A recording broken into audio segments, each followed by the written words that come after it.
Neste lindo sábado de sol, eu começo me referindo a um assunto daí do fim desta semana, né? O Lula deu uma entrevista para o Diário do Centro do Mundo e o site Tutameia, dizendo que o Brasil não pode ser governado batendo continência para o governo americano. Esse país não pode ser governado de quatro para os americanos. Esse governo está destruindo o país, envergonhando o país. A sociedade precisa readquirir o direito de se indignar. Bom, como diria Jack o Estripador, bandido da categoria do nosso Lula aqui citado, vamos por partes. O Brasil, aliás, é bom até ir, porque eu tenho visto muitas análises comparando a visita do Bolsonaro à Argentina à política externa do Lula. É exatamente o oposto.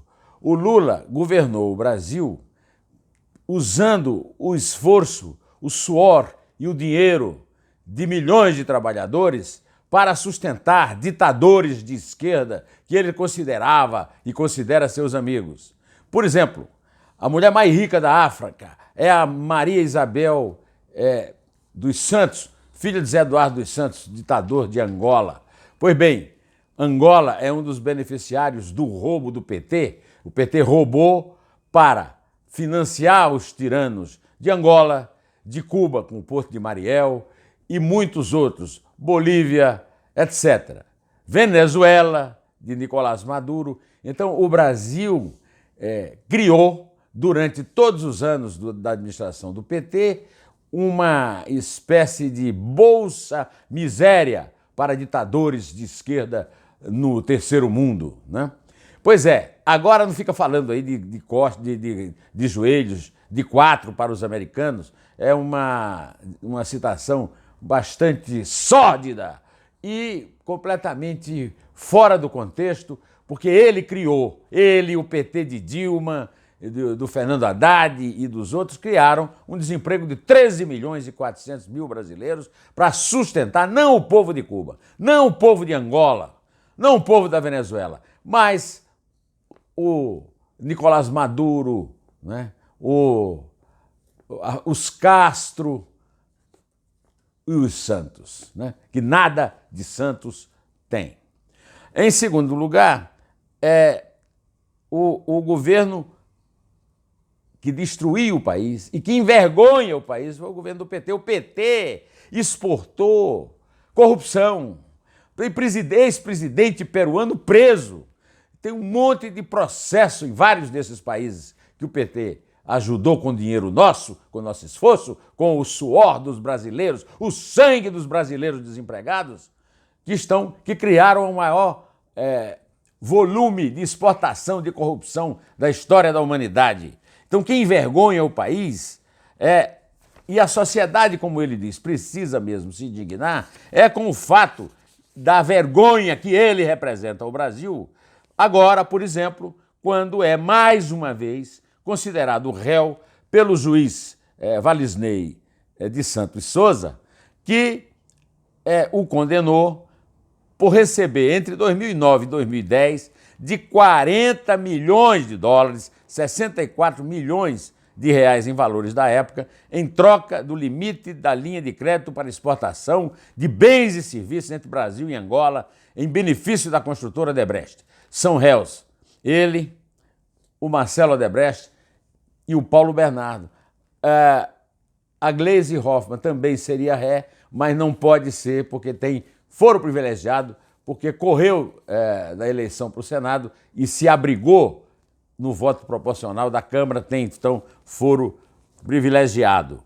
Na peça que foi apresentada pelo Ministério Público Federal ao Supremo Tribunal Federal, Gleisi Hoffmann é apresentada, mas foi desmembrado o processo dela por causa desse particular da legislação brasileira que dá foro privilegiado, que eles vivem dizendo que vão acabar, mas só aumentam. Por exemplo, o Paulo Bernardo já gozou. Paulo Bernardo foi preso e foi solto porque dorme com a Gleisi.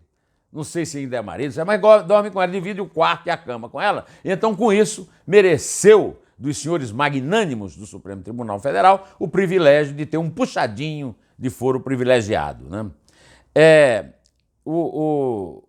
por falar na Gleisi Hoffmann, que só não é ré porque tem foro privilegiado, ela convocou pelo Twitter os petistas para uma greve geral no dia 14.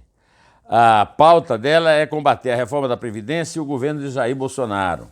Gente, dia 14 é rua. Vamos parar o país contra a retirada de direitos dos trabalhadores, contra essa cruel reforma da Previdência e contra o desmonte do Estado promovido pelo governo Bolsonaro. Bom, mais uma vez aqui, nós precisamos atentar para a verdade dos fatos, para o que realmente aconteceu. O Brasil está parado, senhora Gleisi, parado pelo governo do PT, que a senhora, cujo partido aí a senhora preside. O governo parou o Brasil, a economia está parada por causa de anos de roubo, de corrupção e de má gestão. Esse desemprego que está aí vem lá de 2014, quando a senhora Dilma Rousseff foi reeleita. Basta ver os fatos da economia. Então o Brasil já está parado e o povo está cansado de ir para a rua e não vai para a rua para combater o governo que está aí e para elogiar o fato do PT ter criado esse desemprego de 13 milhões e 400 mil trabalhadores brasileiros que estão aí jogados. Está na rua já, esse povo está na rua, está na calçada, está dormindo na calçada. Esse povo não tem banheiro para usar, não tem pão para comer, para dar para a família, porque o PT e os seus aliados, o PL, que já foi PL e já foi PR, o MDB do senhor Temer, que continuou essa obra e que participou dela, com bandidos como Eduardo Cunha, que como Lula, Vacari e Palocci, está preso o caranguejo da Odebrecht. Pois é, dona Gleisi, essa paralisia já toma conta. A economia brasileira não consegue dar um passo por causa disso. E com a cumplicidade do PSDB, que fazia uma oposição de fancaria e que ganhou propina também. Então, a reforma da Previdência é uma tentativa de economizar dinheiro que está sendo jogado no rombo da Previdência para que o Estado possa administrar suas contas e o mundo veja o Brasil como um país confiável para investir no Brasil, para destravar a economia. A senhora ter a pretensão de levar o povo à rua contra a reforma da Previdência é, além de tudo, uma alienação. Quem vai para a rua serão os militantes, como sempre, financiados pela máquina sindical do PT e da CUT. O povo está a favor da reforma da Previdência, o Congresso está, de certa forma, refletindo essa vontade do povo, a reforma da Previdência vai sair e não vai destravar por si só a economia. Ela vai dar uma imagem ao Brasil de um país sério, que o Brasil deixou de ser durante os 2 governos Lula, o mandato e meio da Dilma e o meio mandato do Temer, que era aliado do PT. Tudo isso com a cumplicidade silenciosa do PSDB de Aécio Neves, que também já devia estar preso faz tempo e que está lá pendurado num foro privilegiado. Pois bem, eu gostaria de não tocar nesse assunto, mas só se fala nisso, está nas dobras de cima do jornal, que é o affaire Neymar Júnior. Ontem, o juiz Paulo Roberto Sampaio Janguta, da 41ª Vara Criminal do Tribunal de Justiça do Rio, negou um pedido de paralisação do andamento do inquérito instaurado pela Delegacia de Repressão aos Crimes da Informática e feito por terceiros para apurar se o Neymar é ou não responsável pelo vazamento de imagens de cena de nudez da modelo Nájila Trindade de Souza, que também acusou o jogador de agressão e estupro. Eu repito a minha opinião sobre isso. O Neymar tem 28 anos, tem um filho, já podia se comportar feito um homem feito, desculpe a repetição, mas se comporta como um adolescente rebelde, o que ele não é. É um homem muito rico, ganhou o seu dinheiro por causa do seu talento, mas como astro, como ídolo, deixa muito a desejar. O Neymar nunca participou de uma decisão que favorecesse a seleção brasileira, na qual ele é considerado o melhor jogador. Ele esteve completamente ausente na Copa de 14 por causa de uma contusão. E eu quero chamar a atenção que essas contusões do Neymar resultam das provocações que ele faz ao adversário, dos rolês que ele faz pelo campo e, sobretudo, de partir para cima dos adversários que se aproveitam disso para agredi-lo. Eu não estou defendendo quem o agride, acho que deveriam ser punidos com mais rigor, como aquele colombiano que o afastou da Copa de 2014, mas ele precisava amadurecer e fazer a bola andar em vez de querer...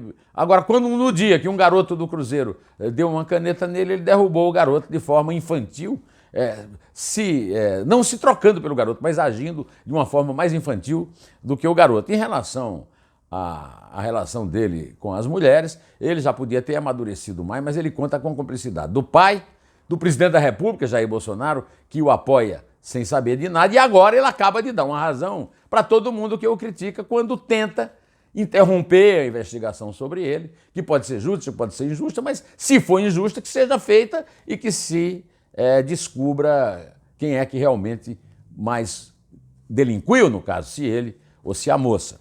Pois bem, e para terminar, eu quero lamentar que o Tite continue agindo como um patoteiro, quando, para o lugar do Neymar, em vez de convocar o Dudu, que foi o melhor jogador, que é o melhor jogador do Brasil em atividade, ou o Lucas, que foi do São Paulo, que eu vi brilhar várias vezes e que nunca teve uma chance de verdade na seleção, e que foi a personagem, apesar de não ter sido campeão da Liga dos Campeões, ao fazer 3 gols no jogo da semifinal e ter tido uma atuação brilhante. E, por fim, o Vinícius Júnior, que é a maior atração na Europa hoje, e ele traz o William, da patotinha dele, o derrotado nas todas as Copas que disputou, né? É uma prova de que o patoteiro Tite já devia estar fora da seleção em vez de levá-la a disputar o 6º lugar em Catar. Eu queria agora, antes de concluir, pedir desculpas a você por ter falhado. Eu sempre já falei que eu faço de domingo a domingo. Ontem não foi possível fazer esse vídeo porque eu fui votar numa eleição da Academia da Paraibana de Letras, na qual eu ocupo com muita honra a cadeira número 1 de Augusto dos Anjos, e nessa votação nós, acadêmicos, demos 28 votos para o Roberto Cavalcante, 6 votos para o Germano Romero e 2 votos para o ex-senador Ney Suassuna. Então, o Roberto Cavalcante é o mais novo imortal da academia e eu participei de uma odisseia. Me lembrei dos grandes textos de Homero, que foi chegar ao aeroporto de João Pessoa. O aeroporto de João Pessoa é o maior absurdo urbanístico do Brasil. Não tem entrada e não tem saída. E ontem travou por um acidente. Um acidente travou e atrasou meu voo de forma que eu não tive condições de chegar na sexta-feira para fazer este vídeo. Estou fazendo no sábado, lhe pedindo desculpas e dizendo que foi um motivo especial. Eu, inclusive, não devia ter faltado aqui em casa. Estou sendo muito necessário aqui por causa da presença do Arthur, que é uma presença que mobiliza todo mundo aqui, mas estou de volta para a Isabel, para o Arthur, para a companhia de Betânia, minha sogra, e estou de volta, sobretudo, para acompanhar a minha mais nova paixão absoluta, o pequeno Arthur. Pois bem, em pé, direto ao assunto, e só a verdade nos salvará.